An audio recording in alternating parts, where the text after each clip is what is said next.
শুরু করিতেছি মহান আল্লাহর নামে, যিনি পরম করুণাময় এবং অত্যন্ত দয়ালু।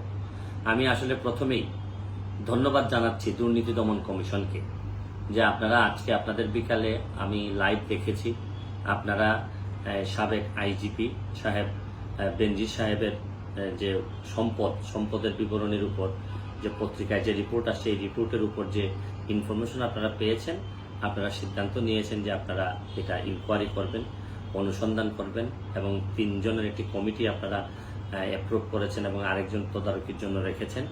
এটা শুনে অত্যন্ত ভালো লেগেছে যে আপনারা খুব দ্রুতই ব্যবস্থা গ্রহণ করেছেন, যদিও আপনারা এই ঈদের ছুটির জন্য বলছেন যে দেরি হয়েছে।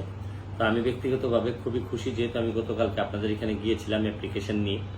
তো আমার একটা বিশ্বাস যে এই বঙ্গবন্ধুর বাংলাদেশে জননেত্রী শেখ হাসিনার নেতৃত্বে যে বাংলাদেশ, এখানে যে কোনো ধরনের অভিযোগ, এটা যার বিরুদ্ধে উঠুক না কেন, আমার বিরুদ্ধে যদি অভিযোগ উঠে, আমি মনে করি যে সাধারণ মানুষের পক্ষ থেকে এই দাবি উঠবেই যে এটা যেন ইনকোয়ারি করা হয়। আপনারা যে ইনকোয়ারি করার সিদ্ধান্ত নিয়েছেন, আবারও ধন্যবাদ জানাচ্ছি এবং আশা করি যে প্রকৃত অনুসন্ধানের মধ্য দিয়ে সত্য ঘটনাগুলা বের হয়ে আসবে।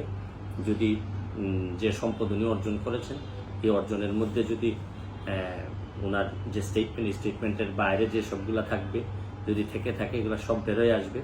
এবং আমি আরেকটি আশা করব যে দ্রুততম সময়ের মধ্যে আপনারা অনুসন্ধান রিপোর্টটি বা অনুসন্ধানটি শেষ করবেন। আবার এই বছরের পর বছর ঝুলিয়ে রেখে এটাকে আবার ফ্রাস্ট্রেটেড করার এরকম আশা করি এরকম কখনো হবে না। দুদকের প্রতি আমার এক্সপেকটেশন খুব হাই, যে আপনারা অবশ্যই, আমি সালাম মসজিদের মামলাতেও দেখেছি যে যারা যারা এখানে তদন্ত ইনকোয়ারিতে ছিলেন, তারা অনেক সুন্দরভাবে একটা ইনকোয়ারি করেছেন।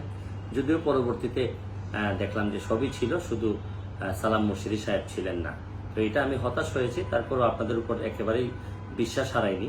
আমার একটা বিশ্বাস যে আপনার একটা প্রতিষ্ঠানের সম্মান রক্ষার্থে, প্রতিষ্ঠানের ইমেজ, প্রতিষ্ঠানের ব্যাপারে যে মানুষের ধারণা, এটা যাতে কোনোভাবেই মানুষের মনে যেন এটা নষ্ট না হয়, এটা আপনারা দুদক এটা অবশ্যই বিবেচনায় রাখবেন বলে আমি বিশ্বাস করি।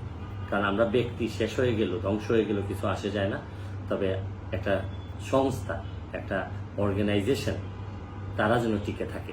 কারণ আপনারা টিকে থাকলে দুর্নীতিবাজরা ভয় পাবে, আপনারা টিকে থাকলে যারা সৎভাবে চলতে চান, তাদের জন্য একটা আশার প্রদীপ হয়ে থাকবে।